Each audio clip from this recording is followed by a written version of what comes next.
Assalamualaikum warahmatullahi wabarakatuh. Welcome back to my channel. Gimana kabarnya? Mudah-mudahan semuanya dalam keadaan sehat ya. Oke, dalam vlog saya kali ini, saya punya cerita seru loh. Ada satu cerita pengalaman yang sangat mendebarkan dari seorang kawan yang sempat kesenggol sama COVID, sempat terpapar COVID-19. Seperti apa ya ceritanya? Oke, saya akan kontak teman saya.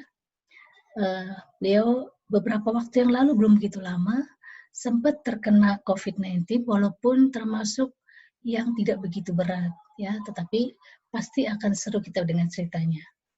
Oke ya, ditunggu.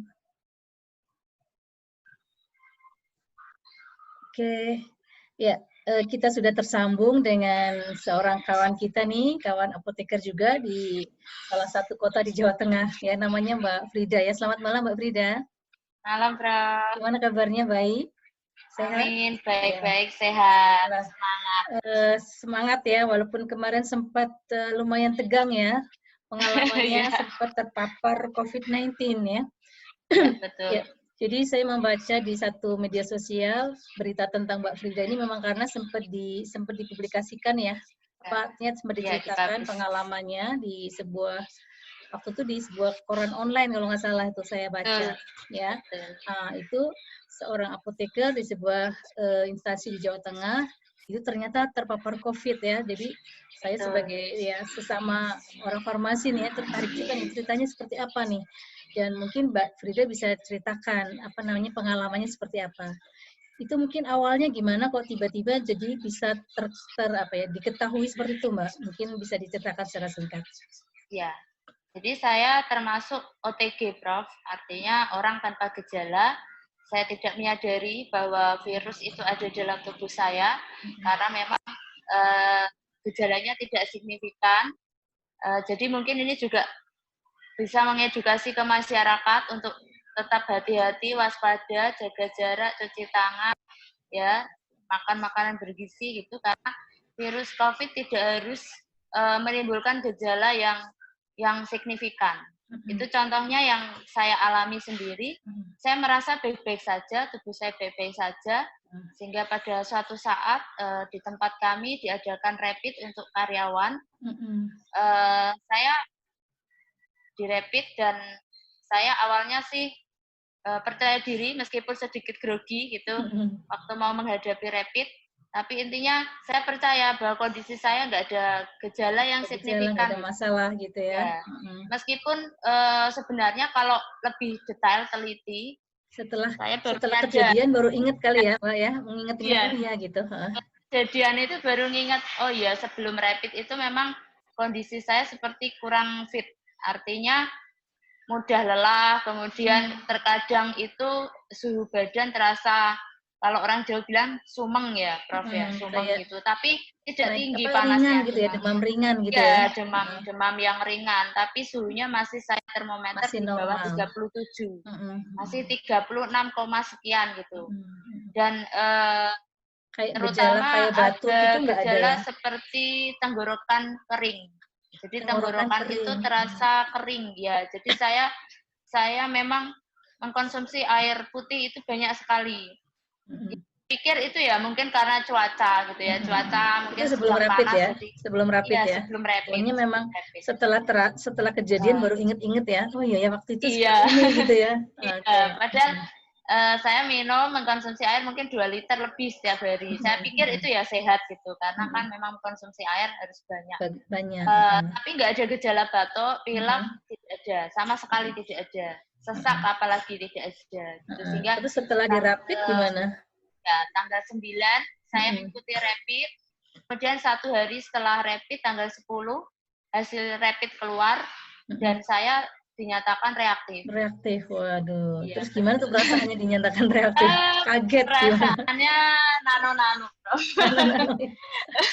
Dan nggak cuma sendiri ya Mbak mungkin ya, karena dari sekian mungkin karyawan yang ada di instansi Mbak itu ada beberapa juga yang kena ya, yang reaktif juga ya. Ya, salah satunya saya apoteker yang terpapar, kemudian rapidnya reaktif, Saya mencoba menata hati, menata mental saya. Kaget nggak waktu Saya ternyata reaktif, kaget nggak? sangat Shock. kaget, bahkan shock, bahkan Iya. nangis. Nangis juga. Nggak Karena nyangka ya. gitu, iya. Maksudnya, loh, saya tuh nggak merasa kenapa-napa kok bisa reaktif Reaktif. gitu. Iya, padahal gejalanya juga kan kalau di televisi atau di media itu sering disampaikan gejala COVID, misalnya demam tinggi, sesak betul, nafas, batuk gitu. Tapi saya nggak ada keluhan itu sama sekali. Cuman kan gitu. waktu Tapi, itu baru rapid kan Mbak, jadi mungkin jangan-jangan ya, bukan gitu ya, masih ada harapan. Saya diedukasi juga dengan pejabat profesi yang lain, disampaikan bahwa rapid itu adalah screening awal. Jadi belum tentu yang rapidnya reaktif adalah pasien COVID positif. Pasti. Karena pada saat rapid yang diambil sampel itu kan darah. Nah, kemudian dari hasil pemeriksaan itu dilihat dari imunoglobulinnya. Betul, iya. Nah, kalau imunoglobulin tubuh sudah keluar, artinya ada mungkin paparan ada virus yang masuk imun, ke dalam ya tubuh. kan? Ada respon imun terhadap sesuatu yang dari luar ya. Ya, untuk melawan. Tapi masalahnya virus itu tidak harus COVID. Belum gitu. tentu jadi COVID bisa ya, jangan-jangan virus yang lain. Virus influenza atau virus yang lain. Karena mungkin kondisinya saya pas itu demam ringan seperti itu, ya saya pikir oke lah, itu mungkin karena saya kecapean. Gitu juga ya.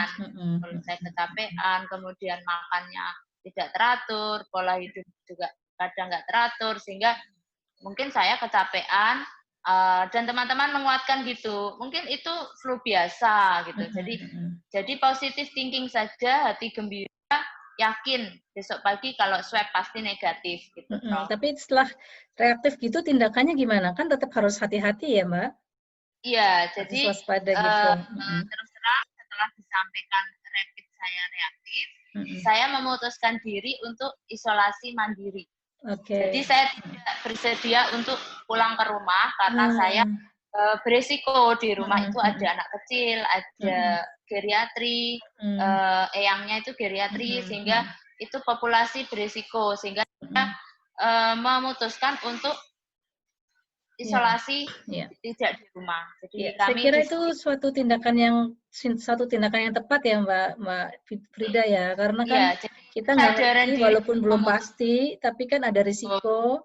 Lebih baik kita mengisolasi diri gitu ya. Terus waktu itu isolasinya di mana? Karena kan memutuskan untuk nggak pulang ya. Ya, kami disediakan. Kami berterima kasih sekali kepada pimpinan instansinya.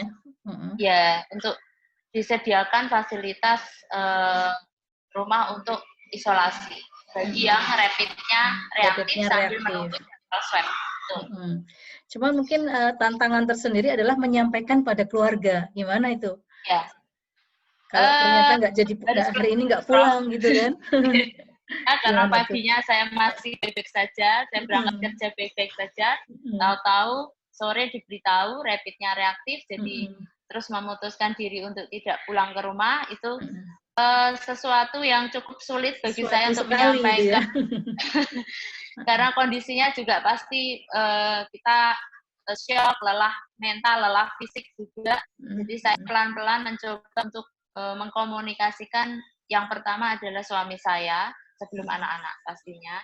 Jadi suami saya bisa mengerti, saya dengan pelan-pelan menjelaskan bahwa ini baru rapid, belum tentu positif, karena baru screening awal gitu. Tapi saya tetap harus mengisolasi diri untuk memutus kalau misalnya ada satu di dalam saya, resiko penularan itu bisa diputus. Jadi suami saya memahami, sehingga tanggal 10 Juni saya mulai karantina setelah rapidnya reaktif.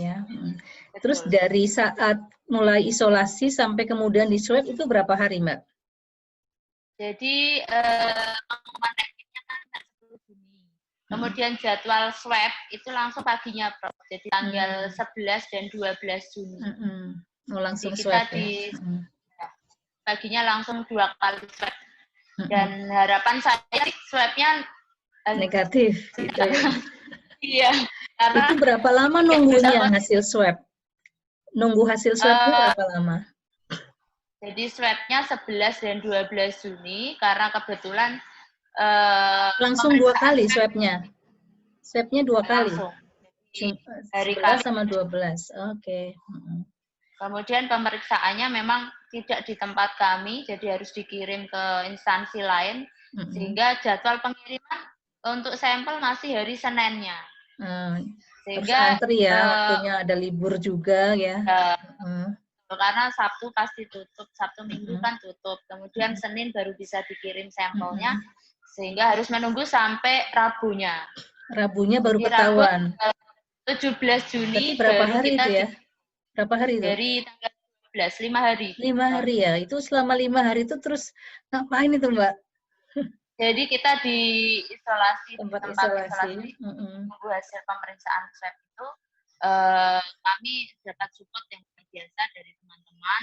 Jadi kita untuk support nutrisi, kemudian support vitamin, suplemen itu luar biasa dari teman-teman. Saya mengucapkan terima kasih. Sangat tercukupi, Prof. Kemudian, ya, cuman kan terpenjara itu, Mbak. Ya. Nggak bisa kemana-mana gitu ya. Harus di kamar aja atau gimana tuh?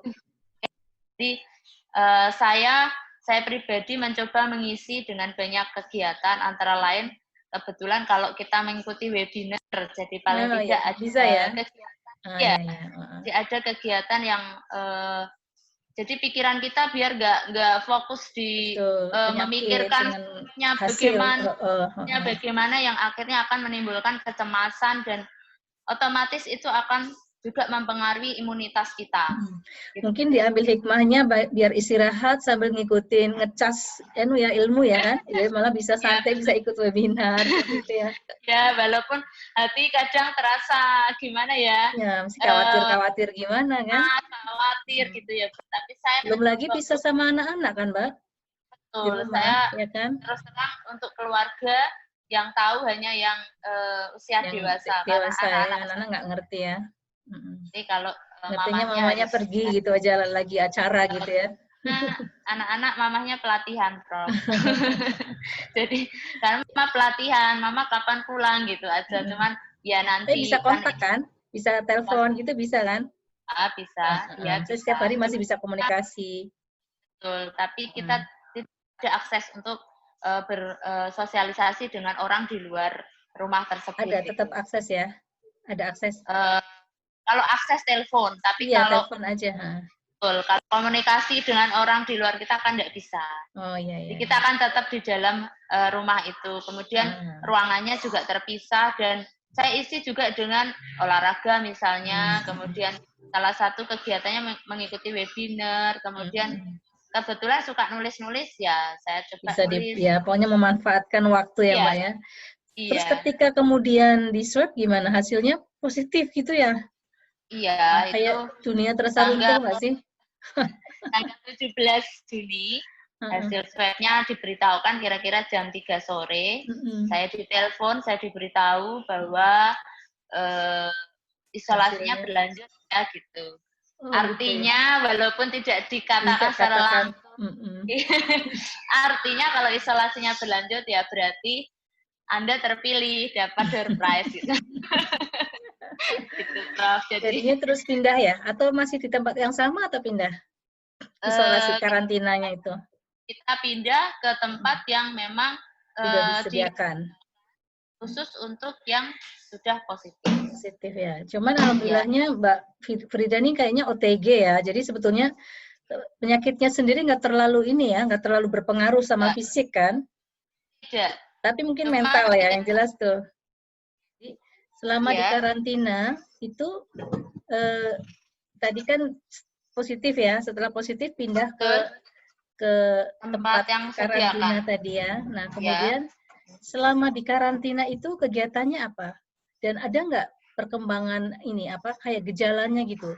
Keluhannya mungkin ini Prof. Jadi kayak ada semacam lendir atau mukus yang tidak bisa keluar. Jadi kayak kita kalau misalnya batuk dahak tapi lendirnya nggak bisa keluar.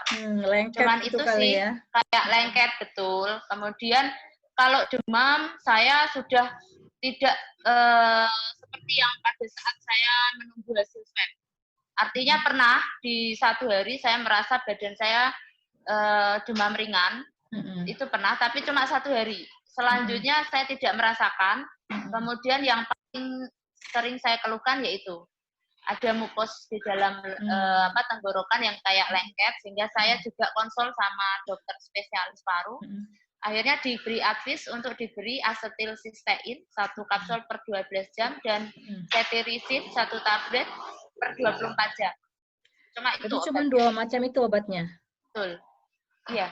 Berarti lebih ke mukolitik ya? Mukolitik untuk mengurangi ekspresi dahak yang lengket rasanya, itu. Ya.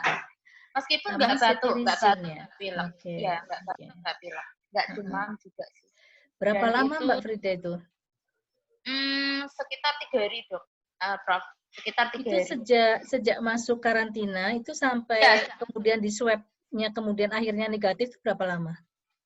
Oh, kalau jarak dari swab yang pertama ke swab follow up 7 hari. Jadi 7 hari. Kita di follow up lagi 24, 25. Kemudian alhamdulillahnya langsung positif, langsung negatif ya? Atau belum? Negatif ya. Iya. Okay.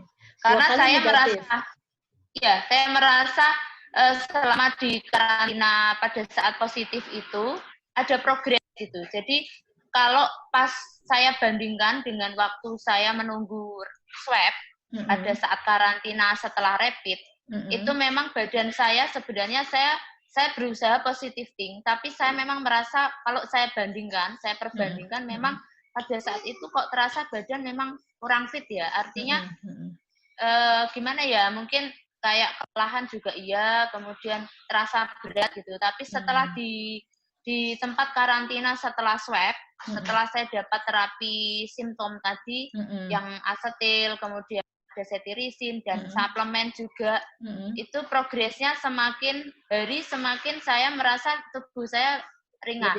Lebih enak ya. Lebih enakan, iya. Memang ada progresnya. Kalau vitamin gitu dikasih juga?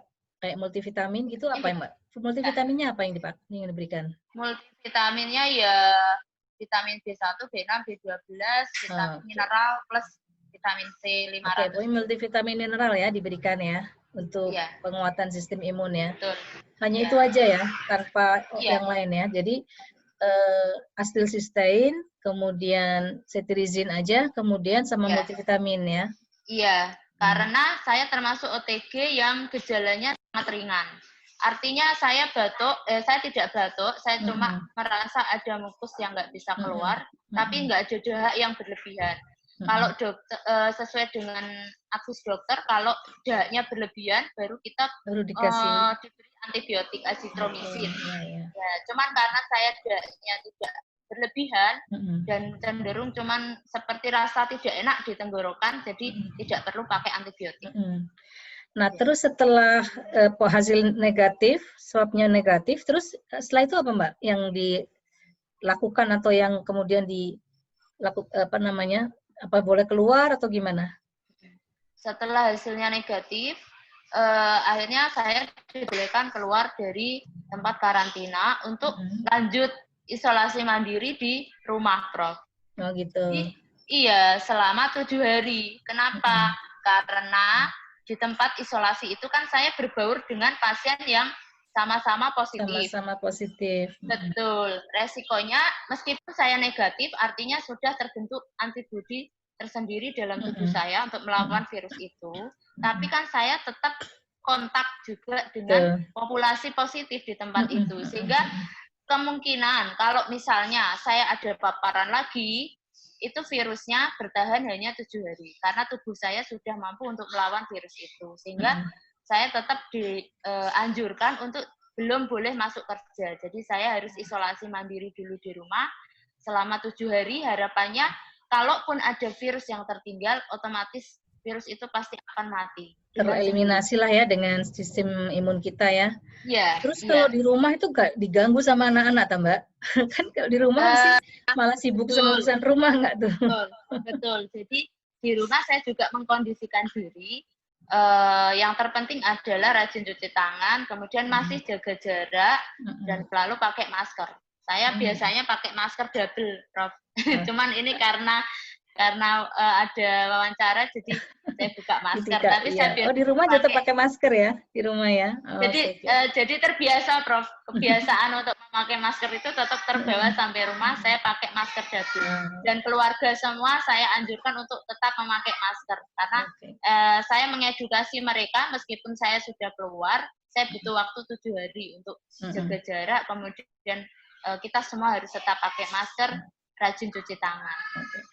Oke, Mbak Frida, terima kasih banget. Ini ceritanya menarik sekali, dan ini menariknya adalah karena Mbak Frida adalah OTG, ya kan? Betul. Nah, OTG ini justru ada bahayanya gitu ya, karena betul. Merasa, tapi ternyata dia berpotensi untuk menularkan pada teman-temannya begitu, pada sekelilingnya ya, sehingga memang saya kira tepat sekali Mbak Frida tadi setelah reaktif positif dengan rapid, segera mulai menetapkan harus mengisolasi diri gitu. Kebetulan untungnya di tempat bekerja menyediakan ya tempat untuk isolasi, kemudian langsung di swab untuk memastikan, karena memang gold standarnya adalah dengan swab ya, karena dengan rapid saja kan belum memastikan apakah itu COVID atau bukan.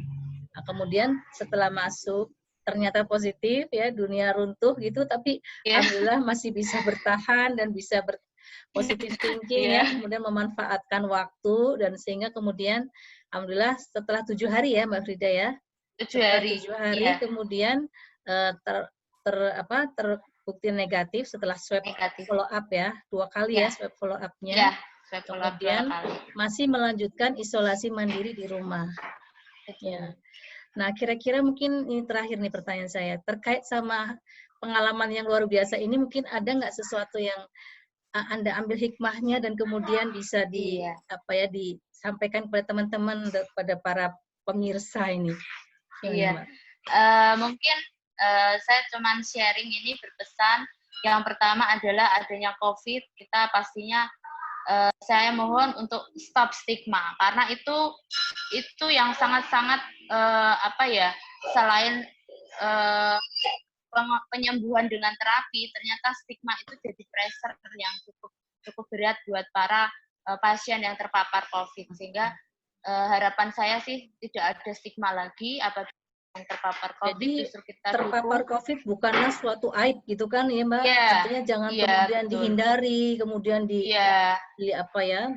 kadang-kadang seperti diusir atau dibuang, dikucilkan. Iya, betul sekali. Karena justru kalau misalnya ada yang terpapar COVID, kita harus dukung, kita support, karena itu akan membantu imunitasnya dia untuk meningkat.